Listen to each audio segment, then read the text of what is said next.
Hello everyone, I am here today with Lynn, Daren. Hello. And we are going to be having a more or less unscripted discussion. We have some notes about things we want to talk about. One of the first things that we're going to be talking about is her book. She wrote a book, The Prophet Stephen. Yes, how did your book come about? What inspired you to write this? I was actually writing a different book when this came about. I had no intention of writing Bible fan fiction, which is what it turned out to be. I was just writing a rom-com about demons, and as soon as I started researching one story in the Bible, it kind of snowballed. From there, I decided that if I was going to use anything from the Bible, that I needed to read the Bible first. So I read the Bible from end to end over the course of a couple of months. This is during the pandemic, the COVID-19 pandemic. Hopefully we won't have another one, so I won't need to differentiate. But I had some time to do some studying, read the Bible, like I said, from end to end. And it started out being based on one story to being based on a lot of stories. The more I read, the more I thought I need to use this in my book. That's kind of how the actual story came together. The muse is weird. They will pull you in places you don't expect to go. Yes, I haven't finished it yet, but I have read a bit of it, and I will say I am enjoying it. It reminds me a lot of Good Omens. If anybody out there has read that, it reminds me of that same style of storytelling and same kind of comedy. So I'm enjoying it a lot so far. I appreciate that comparison. Thank you. I'm happy with that. Yes, and one of the characters, I really like what you did with Lilith in the book. About all I know about Lilith is that she appears in one verse, I believe, in the Protestant Bible, in Isaiah, which is usually translated as night bird or screech owl. And I believe there are more books in the Catholic Bible than in the Protestant Bible, 7 more, I believe. Is Lilith a more prominent figure in Catholicism, or is there anything you could tell me about where she shows up and what role she plays in Catholicism or apocryphal writing, and how it inspired your writing and how you treated her? Yeah, so I was trying to keep this as much as I could based solely on books in the canon. But there were some things that were outside of that canon that were just too good not to use. And I hate to interrupt, but when you say in the canon, you mean in the Catholic canon then? Is she more prominent in Catholicism? She's not, actually. Oh, okay. All right. So Lilith is more of a figure in Judaism, in the Jewish writing. Gotcha, okay. So... And I hate to keep derailing your train of thought by asking questions, but when you say in the canon, then are you talking about like the Talmud or what? Like so these are not apocryphal Jewish writings. Like in mainstream Judaism, Lilith is a more prominent character. Is that correct? Or that I can't really speak on, okay. But this is only based on what I've read. Okay. From different scholars and seen online. Okay. So I haven't studied it myself beyond that. Okay.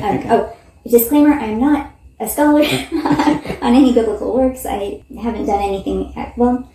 I took one class in college called The Bible as Literature, and it was a fantastic class. And had I to do over again, I probably would have gone down that road and even made it my major. I didn't know it was a thing that people could do back then, and so I actually studied sociology and became a lawyer instead. So now I'm kind of getting my do-over, I guess, in a way. I study it like as a hobby. I don't study it to be any kind of authority. So my work is purely entertainment. Okay. But it is based on the work that's in the Bible, taking it at face value, not so much as the scholarly interpretations or anything like that. I mean, this is not my commentary. It is a little bit, but I'm mostly pointing out the things that I find funny. Okay. From what I understand, though, in a lot of Bibles, yes, Lilith is not mentioned at all. Yes. And she is a figure that was prominent in some Jewish traditions, and even in those traditions, she's not uniform. Well, in some, she's a malevolent being, like an evil spirit who kills babies. and who is associated with death during childbirth or that type of thing. And in others, I believe that came about later, she was actually interpreted to be the first wife of Adam before Eve. And it was upon learning that I decided, yes, she must be in my story, and that has to be part of her storyline. So, and that was, I had not heard that before. Apparently it's a well-known thing, but this was the first time I had learned about that. The tradition, or the interpretation of Lilith as Adam's first wife, kind of developed based on the fact that there are 2 creation stories in Genesis. So, Yeah, so Lilith was created first, I think, from the same dirt as Adam, and that's why... right, by 2 creation stories, if I'm understanding right, yes, there was kind of an inconsistency in the fact that God created all of the animals and the people, male and female, and then you get to the next chapter, and it's almost like it starts again. He creates the animals first, and then he creates a male. Exactly. So, which I had actually not given a lot of thought to when I was a Christian. Right, me neither. Doing the studying or the research for this book gave me a lot of affirmation that I'm on the right course, that there are a lot of things about religion that don't make sense, and that if you think about them long enough, you realize they really actually don't make sense. Right, yes. Yeah.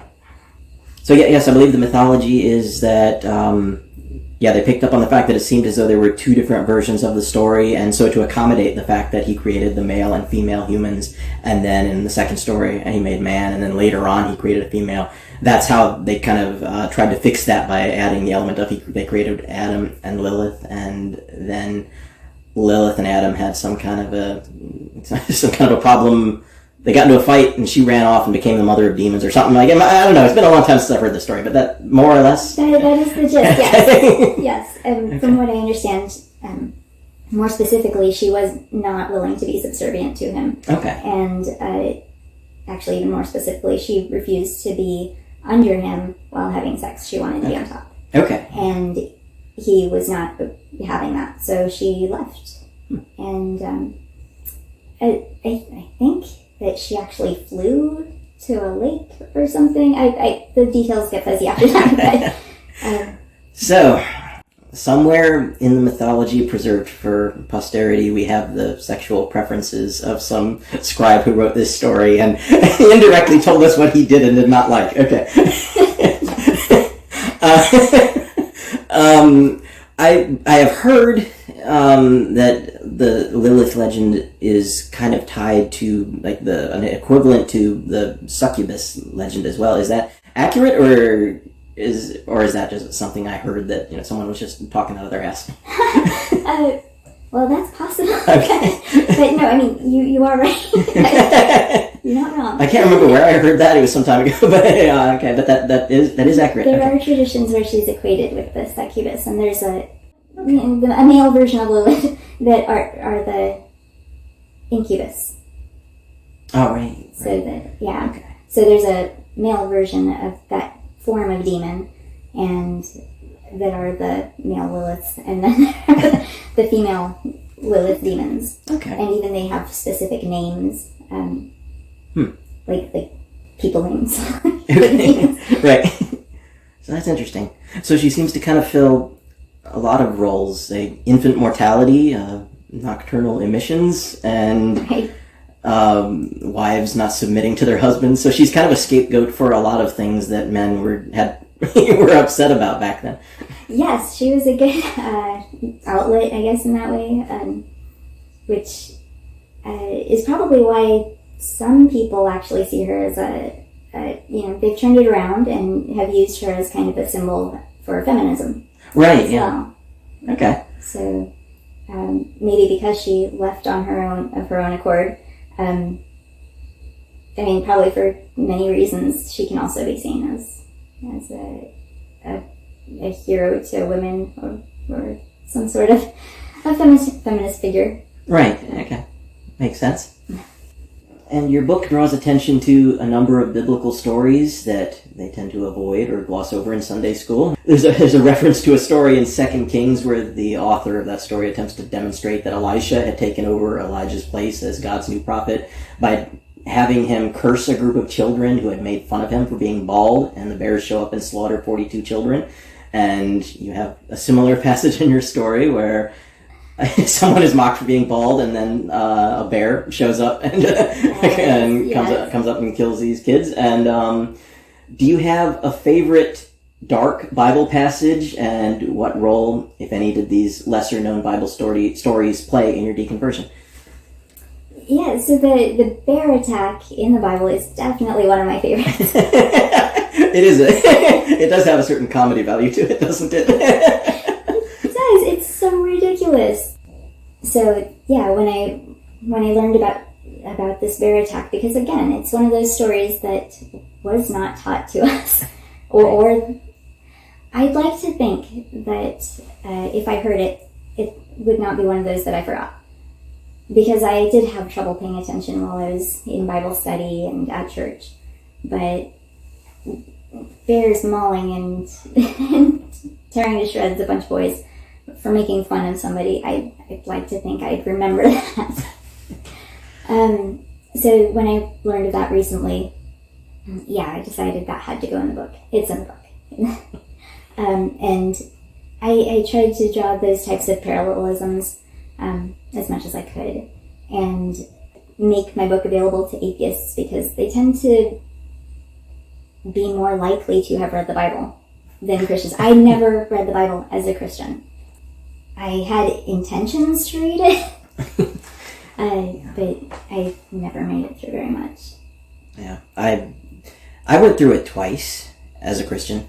Once, I'm told we went through it as a family, but I was just very young, and I kind of remember the excitement of reaching the end, because, yeah, we finally made it, but then we went through it again when I was a bit older, and, of course, there it was. We went through everything, every bizarre and nasty little detail of it, but it was all told through a lens where there was a lot of apologetics attached to it, where we would read a couple of verses and, read some bizarre story, and then, and what it actually means, or what the reason for this, and then, there would be an explanation given for why it was all for the greater good, and how, And there would have to be. Yeah.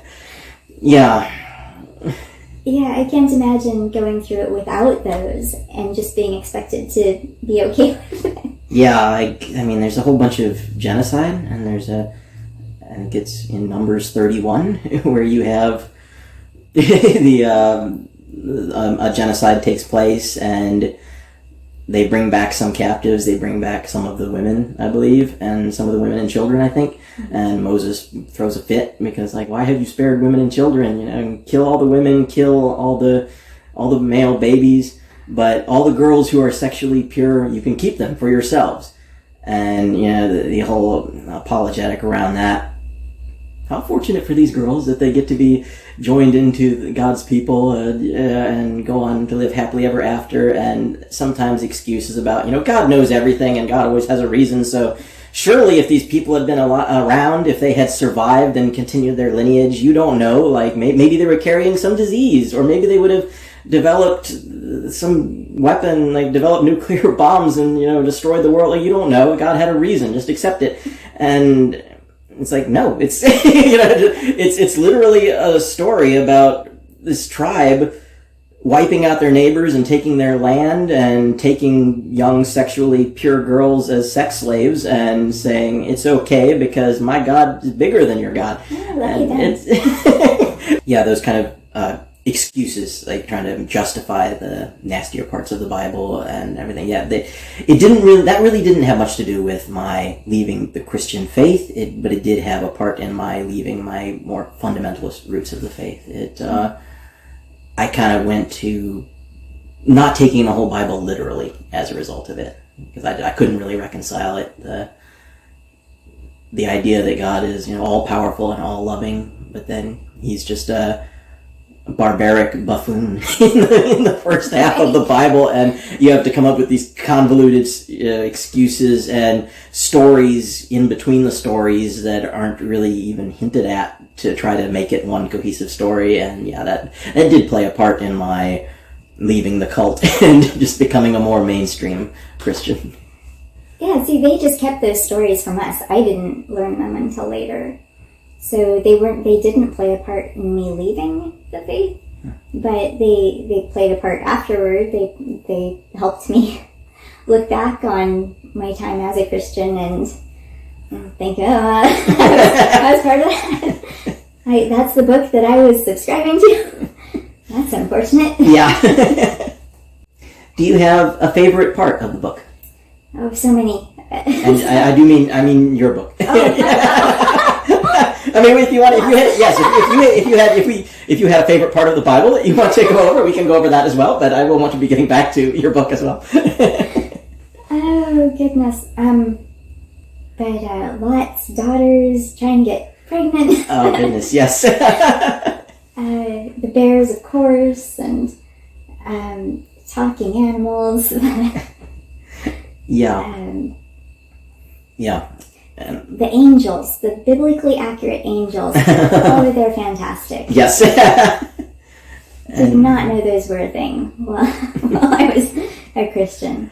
I mean, they're fun. Yeah. They're amazing. They've got different heads. They've got a bunch of wings, eyeballs all over the place, from head to toe, back and front, and they've got wheels. I don't know what kind of wheels they were imagining, but these angels have wheels. Yeah. Yeah. And I guess just, to be fair, before someone yells at us in the comments, we talk about biblically accurate angels, and that there are angels who are depicted as looking human. I believe there's a story where some of them show up at Abraham's house and then go to Sodom, and, they just basically look like people, but they are described to be angels. So, yes, we are aware that there are angels that you can't really tell apart from people, but when we talk about biblically accurate ones, we're talking about the weird ones, the acid trip angels, specifically. Yeah, and most of the angels that are human-looking apparently are quite sexy, and people want to get with them. Yeah. So they're not just human. They're good-looking, human-looking angels. Yeah, the ones that took shelter at Lot's house, like the whole town was interested in them.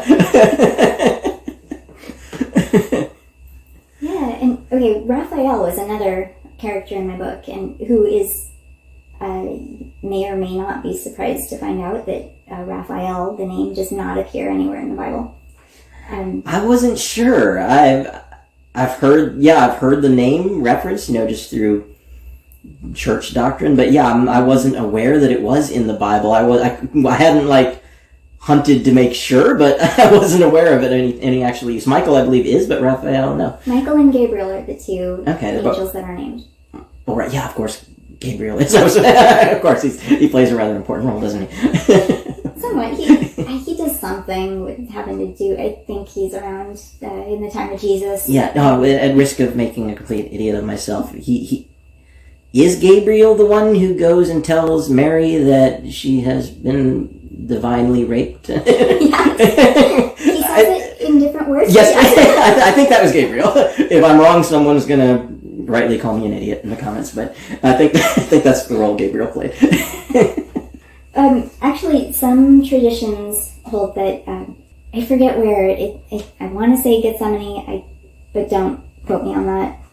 There's a pool, a healing pool of water, in some city outside of some building. I'm so sorry. It's been a while since I've looked at the text, but it was Beth something, I think. Yeah, it might be Bethany or Beth. Something. The only reason I remember it is because I know just enough Hebrew that when I read the name, I recognized Beth something is it's house of something, and I looked it up and it was house of something, or I can't remember, but Beth is house of. So I knew that one little bit of Hebrew well enough to be proud of myself when I checked it and confirmed it. That's the only reason I remember. You're ahead of me. I know zero Hebrew. Yeah, that's cool. But yeah, the healing pool. Yeah. The healing pool. Yeah. And there's bubbles that come up, and it's a healing pool, and some traditions hold that the bubbles are actually Raphael acting or getting in the pool, or that's him doing the healing. Because I do, in the gospel story, it did say, how did it word it? That an angel would come and touch the waters, and the surface of the water would stir, and that's how you know next one into the pool gets healed, right? Like that. I don't know what they were. Like maybe in the real literal world it was something where the hot springs would send up bubbles or something, but I believe in the actual scripture it did say that like an angel would touch the waters or something like that. But yeah, I do remember that story. Well, that's often attributed to Raphael. Is it? Okay. Yeah. So, and he's not, again, mentioned anywhere else in the Bible. Okay. But, so that's how I found out about him, how he was linked to use the name. Okay. For the angel that appears in my book. Okay. I apologize. No, we'll add a funny animation, show my little pea pod dying or something.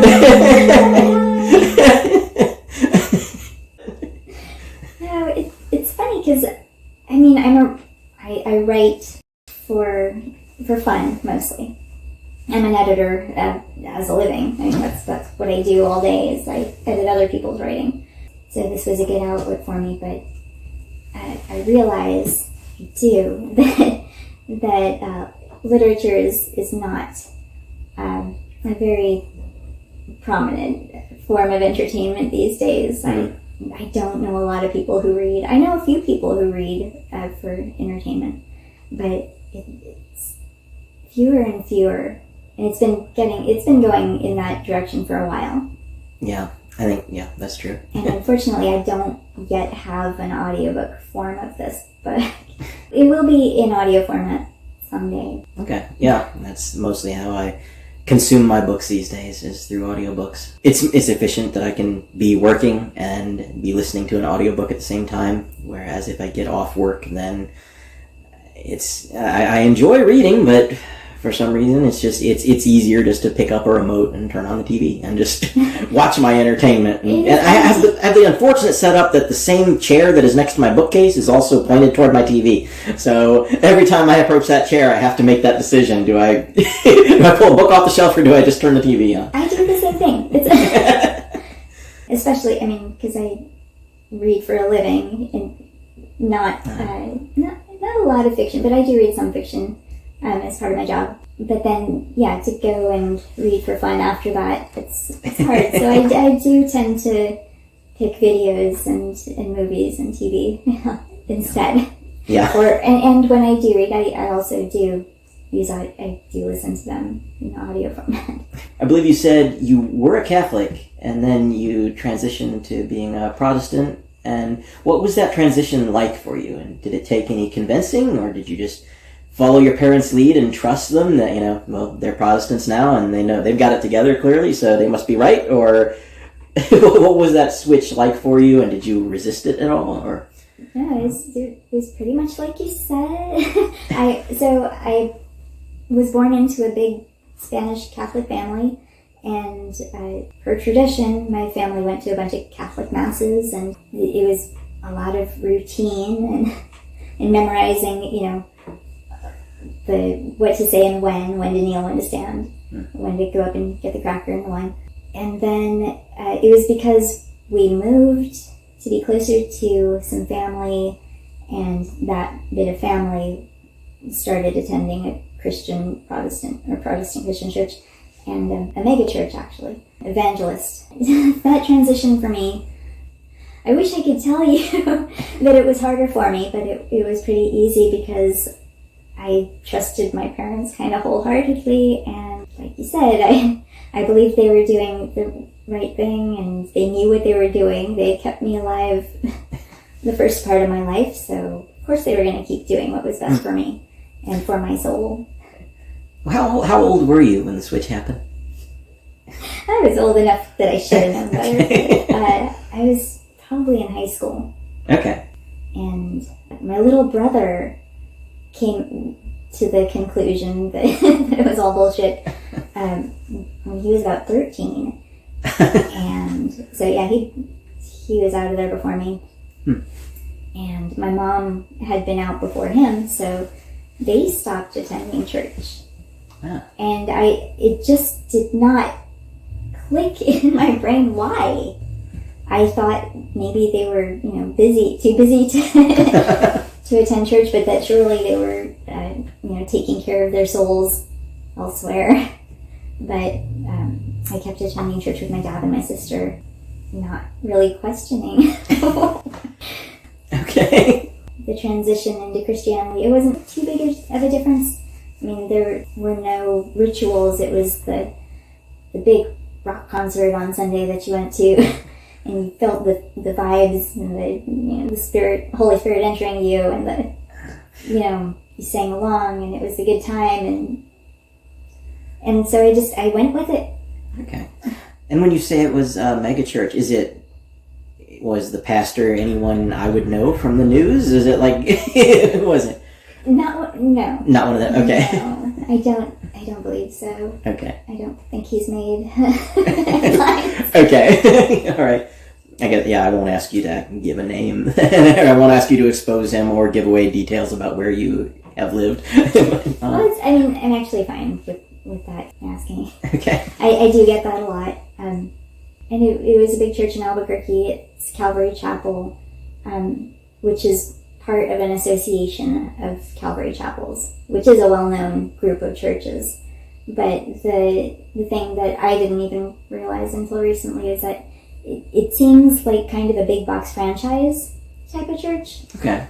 But it's not actually a franchise of it. It's an association. So some of those Calvary Chapels may not actually teach the exact same way. They all have to agree on a certain foundation, but they don't have to teach the exact same thing or the same way. Okay. Interesting. Okay. So. And I am curious then, your mother left the faith and you didn't really know it? Without telling us. And how then, if you didn't leave the faith with them or leave because of, did they talk to you about it later, or did you work your own way out? How, if you don't mind, I know that we went over some of the questions we were going to ask each other so we could be prepared, but do you mind my asking, how did you find your way out then? Did you, on your own find it, and then they came out and told you, hey, well, we've been out for a while? How did this play out? Yeah, I found my own way out eventually. It was a slow walk out, and it was anticlimactic. It was probably just because I moved away and found a church in the place that I moved to. Went once or twice, and then just started living without going to services, and I realized that I didn't need to go, and I believed that I had questions that had built up before while I was going to church every Sunday that just weren't, for whatever reason, enough to get me to leave at that time. They kind of built up, though. Because when I was on my own and seeing that, I can do this without God, and the God that I was following it just is not compatible with what I'm doing now. Because I was taught that, people in the LGBTQ community not just inherently were sinful, but tended to be sinful people by not renouncing who they were, by not, denying who they were. And that was a big part of it for me. So that had caused a lot of, internal conflict while I was growing up, but I had fought it, unfortunately. And, the God who allowed babies to die of cancer, that really did not sit well for me. Well, some people pray for smaller things and got them because of God, obviously. Right. It allowed such horrible things to happen to other people for no reason, for seemingly no reason. I think that kind of built up somewhere in me, so that when I was in a place where I wasn't, being reassured every week that that he has a plan. You just have to trust. Finally, I was able to just realize that is not the God that I wanted to serve. So I didn't have one of those moments where you realize you've left. I just remember looking back and realizing that I had left. Okay. Did you face any pushback from old friends or old congregation members when you either changed religions or left your religion altogether? Was it a struggle to get out from under their thumb? Did they fight tooth and nail to get you back in line, or? Yeah, so I've been an extreme introvert all of my life. So I never really made friends in church or in Sunday school or anything like that. It was more the family component that I was worried about, as far as, pushback or trying to get me to hang on. Because although I did really enjoy the social aspect of church and doing the activities that they had, I would go to the concerts, I would go to the plays, I even volunteered for them, but I always had my sister there. So I didn't really have to engage with other people socially, and other family members too. So when I left, I moved away. So it's not like they even knew. And many of them, because they're still so devout, I just haven't told them. They don't know that I've left. Or even if they have suspicions, we don't talk about it. Okay. I haven't told them. Okay. Is there any argument either for the existence of God or for Christianity specifically that still troubles you and makes you have second thoughts about your unbelief?